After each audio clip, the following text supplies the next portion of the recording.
어쨌든 박원순 서울시장, 이재명 경기도지사, 또 이낙연 전 국무총리, 정세균 현 국무총리, 여권 내 잠룡 대권주자들이 코로나 전국에서 어떻게 존재감을 좀 나타내기 위해서 움직이고 있는지. 저는 지자체장들은 사실 이런 일이 벌어지면은 점수 따기는 굉장히 어렵다. 이게 정부 부처나 이런 장관들 같은 경우에는 뭔가 일을 변화시킬 정도의 굉장한 능력을 발휘하는 것은 재난 상황에서 어려운데 굉장히 작은 실수로 나중에 큰 비난을 받는 경우가 있거든요.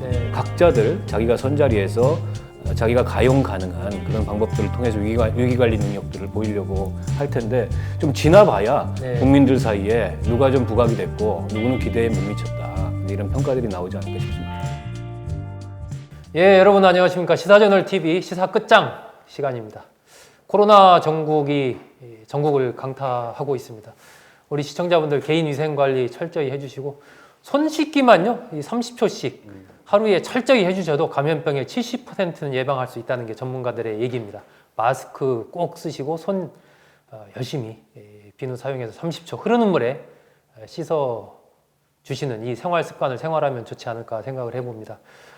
오늘 이 여권의 대권주자들 코로나 전국에서 움직이는 상황과 관련해서 이준석 미래통합당 최고위원 그리고 박원석 정의당 정책위 의장 모시고 얘기 나누겠습니다. 두 분 반갑습니다. 네, 맞습니다.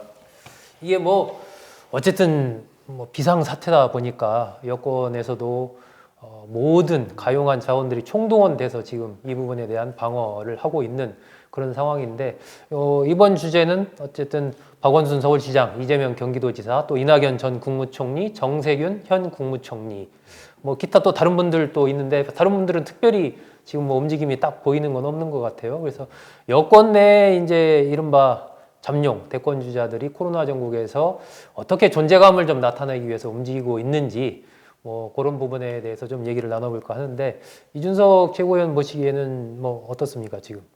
저는 지자체장들은 사실 이런 일이 벌어지면은 점수 따기는 굉장히 어렵다. 네, 사실 이재명 지사가 적극적인 행보로 신천지 교당 이런데 본부 이런 찾아가가지고 액션을 하는 걸 봤지만은 본질적으로 경기도지사가 항상 죽음의 자리인 이유는 뭐냐면은 너무 땅이 넓고 인구가 많아서 그래요. 제가 그냥 이거는 그렇게 되라가 아니라 근본 지형 자체가 그래가지고 그 경기도지사는 항상 헬기 타고 다니는 경우가 많고 이렇거든요. 그 정도로 이동도 불편하고 한데 서울을 항상 통과해서 가야 되고 이러니까.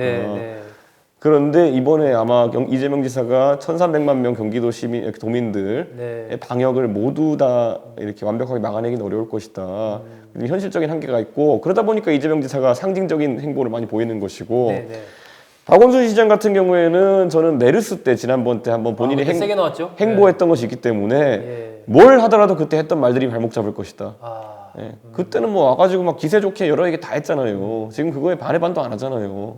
그거 했다가는 문재인 대통령 공격하는 게 되는데 소위 말하는 문재인 대통령 열성 지지자들에게 공격당할 일이 있습니까? 그러니까 박원순 시장은 내로남불 때문에 이번에 약간 고민을 할 거고요. 이재명 지사는 경기도지사의 독이 든 성배 그 문제가 있을 거고. 저는 정세균 총리는 모르겠습니다. 여기서 잘할 수 있는 게 뭐가 있을까라는 생각. 그러니까 오히려 여기는 제 생각에는 앞으로 좀 총리로서 비난 여론이나 국민들의 어쨌든 비판을 받아내는 그런 어떤 긍정적 의미에서의 샌드백 역할을 좀 하시지 않을까. 일단 대구로 가겠다 이런 건 좀 나름 결실을 보인 거 아니에요? 가가지고 이제 민심을 청취하고 불만사항 있으면 듣는 모습을 보여주고 이런 것들이 부각될 것이고요. 이낙연 총리는 아마 좀 만감이 교차할 겁니다.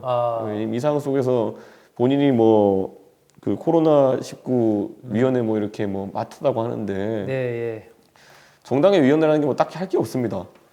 회의하고 그냥 계속 마이크 앞에 서게 되지 않습니까? 저희 당의 코로나 특위 위원장은 황교안 대표예요. 근데 딱히 그러니까 그런 느낌으로 그냥 가는 것이지 큰 의미는 없습니다 이거는. 그래서 저는 앞으로 어쨌든 행정을 책임지고 있는 거기다 어쩌다 보니까 중앙행정과 지방행정을 전부 다 지금 민주당이 책임지고 있는데 민주당이 뭔가 득점하기는 굉장히 어려울 것이다 이런 생각이 듭니다. 이 4명 사이에서 특별히 어떤 우열을 가린다거나 이렇게 보기에는 지금 상황에서 판단은 좀 어렵다. 그렇죠. 이게 뭐냐면요, 이게 정부 부처나 이런 장관들 같은 경우에는 뭔가 일을 변화시킬 정도의 굉장한 능력을 발휘하는 것은 재난 상황에서 어려운데 네. 굉장히 작은 실수로 나중에 큰 비난을 받는 경우가 있거든요. 네. 예전에 보면은 그 세월호 때 저는 가장 좀 안타까웠던 분이 그 서남수 교육부 장관인가요? 아니 그분은 세월호 현장에 내려가가지고 이렇게 챙기다가 밥도 못 먹어가지고 거기서 라면을 먹었는데 유족들 앞, 아니 실종자 가족 앞에서 라면 먹고 있냐 이렇게 거꾸로 그렇게 생각해서 비난하면 할 말이 없는 거거든요. 그래서 저는 그런 거 하나하나 이제 조심하는 상황이 나오지 않을까 싶습니다. 네. 박 의원님은 어떻게? 어쨌든 이게 행정력을 동원할 수 있는 위치에 있는 분들이 네. 언론이나 혹은 국민들 눈에 많이 주목을 받겠죠. 이번에 이제 심각 단계로 위기 경보를 격상하면서 네네. 중앙재난안전대책본부가 총괄 지휘를 맡게 됐고 네. 총리가 어쨌든 총괄 책임을 그렇죠. 지게 됐기 때문에 네. 앞으로 이제 총리의 역할이 눈에 많이 보일 거예요. 더군다나 이제 대구의 현장 지휘를 하러 내려가서 네. 뭐 금방 올라올 수 없겠죠. 한 번 갔다가 오는 식으로 하면은. 네. 그래서 거기서 현장 지휘를 하면서 효과적으로 이 대구 상황에 대응을 한다면 정세균 총리의 총리 취임 이후에 총리 취임에 굉장히 큰 지금 숙제를 지금 안게 된 거 아니겠습니까? 그렇습니다. 예. 이걸 이제 어떻게 헤쳐나가는지 이런 면모들이 좀 부각이 되지 않을까 싶고요. 네. 박원순 시장은 비교적 이런 경험이 많습니다. 메르스 대응해 본 경험도 있고 세월호 당시에도 시장이었고 네. 그리고 당시 우리가 기억을 돌려서 돌이켜 생각해 보면 그때 박원순 시장이 지지율이 최고점을 찍었을 때예요. 세월호 때 메르스 때 최고점을 찍었습니다. 네, 그때 문재인 대통령보다 지지율이 더 높았어요. 왜냐하면 메르스에 굉장히 강하게 대응을 했었습니다. 더군다나 이제 초기에 네. 정부에서 이 정보 공개나 이런 것들이 불투명하게 되면서 이 확진자들이 늘어가고 이럴 때 그에 대해서 굉장히 강하게 대응을 하면서 국민적인 주목을 받았는데 근데 지금 이제 위치가 바뀌었죠. 당시에는 여당 정부 야당 시장이었는데 지금은 여당 정부 여당 시장이기 때문에 당시와 같은 뭐 그런 강경한 그런 모습으로 대응하기보다는 좀 꼼꼼하고 좀 구체적인 그분의 또 특성이 매뉴얼이거든요. 꼼꼼함이죠. 네, 그런 이제 매뉴얼을 통해 가지고 지금 이제 서울이 상대적으로 확진자 수가 그렇게 많지 않고 네. 지금까지는 효과적으로 방어가 되고 있는데 그런 점들을 잘 해낸다면 그것도 좀 주목받을 가능성이 있고 세 번째로 역시 말정치는 이재명 시장입니다. 선명하고 그다음에 과천에 바로 가가지고 뭐하는 문두드리고 강제 역학조사 실현 가능성을 떠나서 어쨌든 신천지라는 타겟을 잡았어요. 네. 그래서 신천지라는 타겟과 명확하게 각을 세우면서 근데 그건 이제 아까 이준석 최고위원도 얘기했듯이 경기지사가 땅이 넓어서 그 어려움도 있지만 돈도 없어요.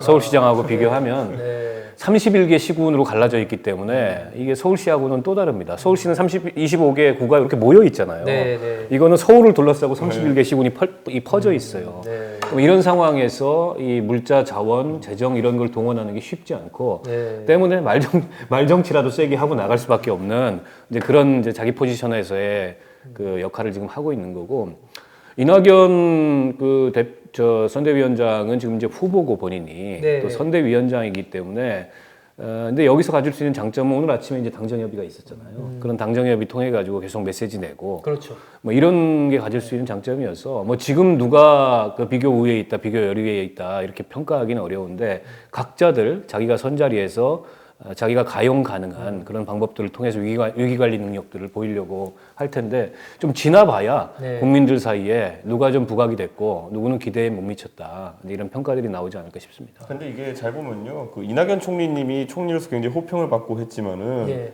자 그러면 제가 젊은 세대한테 가서 이낙연 총리가 왜 좋아 이렇게 물어보면은 대충 나오는 답변들이 이런 거예요. 뭐 국회 대정부 질문에서 야당 의원의 질문을 잘 받아치길래 뭐 이런 거거든요. 예. 그거 외에 실제로 행정으로서 뭘 한 게 기억에 남냐 그러면 남는 게 없어요 지금. 특히 이낙연 총리가 당연히 대한민국 총리는 그런 위치지만은 그런 상황 속에서 이번에 뭐 인상적인 행보를 남기긴 참 어려울 것이다. 지난번에 강원도 산불 때는 저 이낙연 총리가 뭐 나름 어쨌든 잘 대응하는 결국 그거는 지휘자로서 이제 제 본부장의 위치로서 하는 것이고, 저는 여기서 이제 또 한 가지 봐야 될 것이 지금 이제 박원순 시장 같은 경우에는 예전에 이제 정보 공개한다는 게 어떤 거냐면요. 자 지금 이제 그 코로나 바이러스 환자들 동선 공개하는 거 보면요. 서울시가 머리가 터져요 지금. 왜냐면 예전에 막 박근혜 정부 몰아붙이던 식으로 상세하게 공개하면요 서울시 마비됩니다. 예를 들어 그 종로구에 무슨 뭐 그 구민센터인가에서 봤던 29번 환자 이분 있잖아요. 제가 그 발표 자료를 보고 참 웃었던 게 뭐냐면요. 그 이분의 교통수단은 굉장히 숨기고 있어요. 뭘 타고 움직였는지. 종로에서 동두천에 무슨 지행역인가까지 옮겨 이동하셔가지고 거기서 의정부에서 뭐 일 보고 이렇게 내려오고 뭐 중랑구도 가고 이랬거든요. 그럼 저 같은 딱 사람 느낌으로는 1호선 타고 올라가가지고 밑에 와서 6호선 다시 타고 오른쪽 갔구나 이거거든요. 종로에서 동두천 가셨으니까. 그런데 1호선을 계속 그렇게 길게 탔다는 얘기랑 6호선 탔다는 얘기는 절대 못해요. 그러니까 거짓말하면 안 되니까 종로에 있는 무슨 역에서 지행역까지 갔다라고만 돼 있지. 그게 못하는 게 왜냐면은 지금 이미 확진자들이 서울에 메르스 때랑 비교할 수도 없이 많이 생겼고 그분들이 대부분 지하철 교통이나 이런 대중교통을 이용했다 하면은 가장 먼저 그걸 예전에 박근혜 정부가 요구했던 식으로 공개하면은 대중교통망부터 마비가 돼요. 그러니까 지금 시점에서는 박원순 시장이 세게 말할 수 있는 부분이 많이 없을 거다. 제가 오히려 거꾸로 세게 박원순 시장한테 지금 여기서 당장 지하철 이용한 호선과 버스 번호를 공개하십시오 이렇게 하면은 정치적 공세죠, 그건 제가 하는. 그랬다간 도시인의 패닉이 올 텐데. 그러니까 저는 지금 굉장히 과거에 야당 시장으로서 여당 대통령이 했던 것과는 다른 느낌일 겁니다. 곤혹스러운 상황. 예, 지금 이 코로나 전국에서 박원순 서울시장, 이재명 경기도지사, 이낙연 전 총리, 정세균 현 국무총리, 여권의 이른바 잠룡 중에서 좀 도드라지게 지금 움직이고 있는 이 4명 4인 4색 코로나 전국 대응 한번 짚어봤습니다. 아직 뭐 판단하기에는 이른데 어쨌든 국민들은 정부가 어떻게 대응하고 있느냐 이런 부분도 잘 눈여겨볼 테지만 또 이렇게 잠룡들의 대응이 어떻게 이루어지고 있는지도 향후 이런 정치 지도자에 대한 판단과 관련해서 중요한 하나의 포인트로 보고 있을 것이라고 생각이 듭니다. 모두 어쨌든 우리 국민들 힘 모아서 이 전국 잘 극복했으면 좋겠습니다.